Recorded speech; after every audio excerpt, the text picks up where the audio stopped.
देश के लोग और प्रदेश के लोग भी इस बात को देख रहे हैं और महसूस कर रहे हैं कि नीतीश कुमार जी के नेतृत्व में जो हम लोगों ने विद्यालयों में शैक्षिक माहौल सुधारने का जो काम शुरू किया है अभियान के तौर पर, ये उसका नतीजा है कि हमारे यहाँ अब एक शिक्षक वाले विद्यालय हैं, अभी भी हैं, हम नहीं मानते हैं कि अब एक भी नहीं है, लेकिन अन्य प्रदेशों की तुलना में कम है। तो यह हमारे लिए उपलब्धि की बात है। बल्कि जो कुछ बच गए हैं, आप सब देख रहे हैं कि हम लोग अभी बड़े पैमाने पर शिक्षकों की नियुक्ति कर रहे हैं। लगभग 50,000 से अधिक शिक्षकों की नियुक्ति की प्रक्रिया लगभग पूरी कर ली गई है और जबकि हमको 1.25 लाख शिक्षक अभी नियुक्त करने हैं, मतलब अभी लगभग 50-60 हज़ार और नियुक्त करेंगे। तो ये सब शिक्षक जब नियुक्त हो जाएंगे तो हम लोगों की कोशिश होगी कि कोई एक शिक्षक वाला विद्यालय न बचे। तो शिक्षा मंत्री विजय चौधरी ने जो कुछ भी कहा उसका मतलब ये था कि बिहार सरकार यानी कि नीतीश सरकार जो लंबे समय से काम कर रही है शिक्षा व्यवस्था को लेकर, उसका अब असर दिखने लगा है। और उस रिपोर्ट के बारे में भी ये कहा उन्होंने कि सिंगल टीचर वाले स्कूल सबसे कम बिहार में है, बाकी प्रदेशों की हालत जो है वो बिहार से ज़्यादा खराब है। लेकिन उस रिपोर्ट में एक बात ये भी कही गई है कि 2,20,000 शिक्षक अतिरिक्त चाहिए केवल बिहार को। ग्रामीण इलाके के स्कूलों की हालत और भी ख़राब है और सच्चाई क्या है वो हम लोग भी जानते हैं, लगातार खबरें आप तक पहुंचाते हैं। तो आज बात विभाग में बात होगी बिहार की शिक्षा व्यवस्था पर, बिहार के स्कूलों को लेकर। और चर्चा में हमारे साथ जुड़े हुए हैं नवल किशोर यादव, MLC बीजेपी के। नवल किशोर जी, बहुत स्वागत है आपका। सोहेली मेहता हमारे साथ जुड़ी हुई हैं, JDU की प्रवक्ता हैं। सोहेली जी, आपका भी बहुत स्वागत है। राकेश रोशन आरजेडी के विधायक है। राकेश जी, आपका भी बहुत स्वागत है। ज्ञान रंजन कांग्रेस की तरफ से हमारे साथ हैं, बिहार कांग्रेस के प्रवक्ता हैं। ज्ञान रंजन जी, आपका भी बहुत स्वागत है। और हमारे संवाददाता प्रीतम हमारे साथ बने हुए हैं। तो सबसे पहले प्रीतम के पास चलते हैं, आप लोग भी हमारे साथ जुड़े रहिए। प्रीतम, आपने ही बात की थी शिक्षा मंत्री से और तमाम तरह की जो स्कूलों में आप जाते हैं, स्कूलों से रिपोर्टिंग करते हैं, वहाँ ग्राउंड जीरो पर क्या स्थिति है वो देखते हैं। एक बड़ी रिपोर्ट यूनेस्को ने तैयार की है जिसमें पूरे देश की शिक्षा व्यवस्था के बारे में कहा गया है।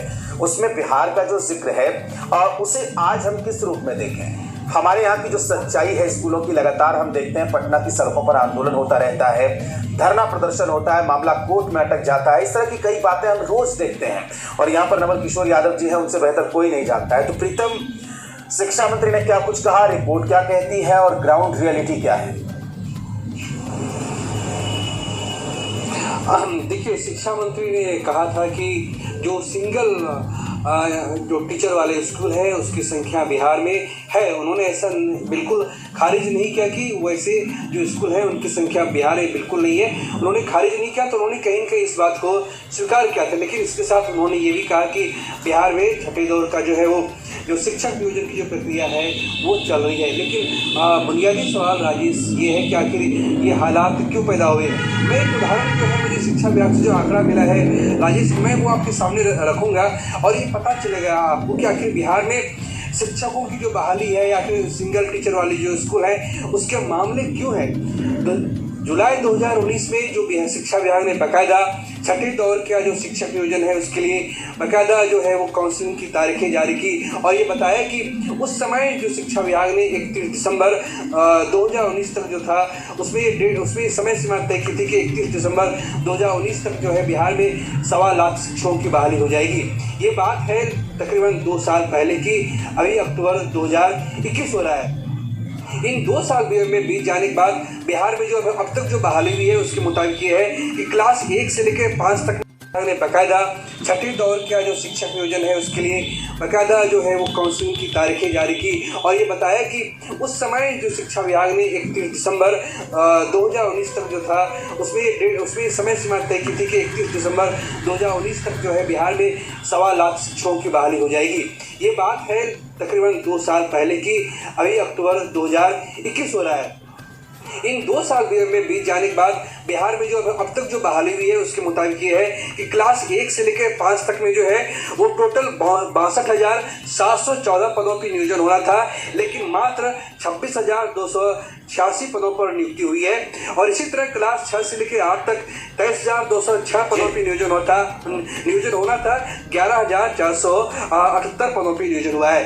ये आप समझिए राजेश कि आखिर क्या है कि 2 साल पहले किसी भी चीज़ के लिए आप आवेदन निकालते हैं और इसमें एक लंबा समय लग जाता है। और हम ये दावा तो नहीं करते हैं, लेकिन जिस तरह से शिक्षा विभाग काम कर रहा है, क्लास 1 से लेकर 8 तक में जो 90,000 शिक्षकों की जो बहाली होनी है, जो नियोजन होना है, उसमें कम से कम मार्च 2021 तक का 2022 तक का समय लग सकता है, क्योंकि बिहार में भी पंचायत चुनाव चल रहा है। 12 दिसंबर को पंचायत चुनाव खत्म होगा।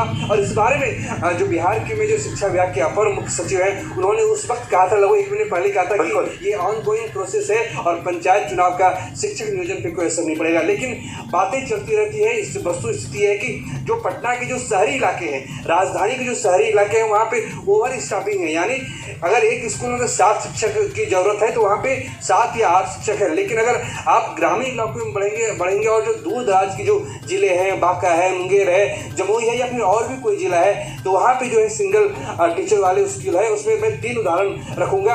एक जो पटना में जो धनरुआ ब्लॉक है, वहाँ पे रामनगर प्राथमिक विद्यालय है। वहाँ 97 जो छात्र और छात्राएँ हैं और वहाँ केवल एक शिक्षिका है जिसका नाम है बबीता कुमारी। उसके भरोसे ये स्कूल चलता है। उसी तरह जमुई में चकाई प्रखंड का एक विद्यालय है और मधुबनी के बासुपट्टी में एक विद्यालय है। जी राजेश, अपनी बात आप सवाल। बिल्कुल प्रीतम, आप जुड़े रहिए। बेहतरीन आंकड़े आप रख रहे हैं। हमारे जो मेहमान हमारे साथ जुड़े हुए हैं उनसे भी हम जानकारी चाहेंगे। और एक मौका है आज कि हम ये ठहर कर ये देखें, ये सोचें कि बिहार के स्कूल किस हालत में है, बिहार की जो पढ़ाई लिखाई हो रही है बच्चों की, वो किस हाल में। और ये जो रिपोर्ट है और जो शिक्षा मंत्री का बयान है, उसको हम किस रूप में देखें? क्या हम अपनी पीठ थपथपाएं या ये देखें कि अभी बहुत सुधार की जरूरत है?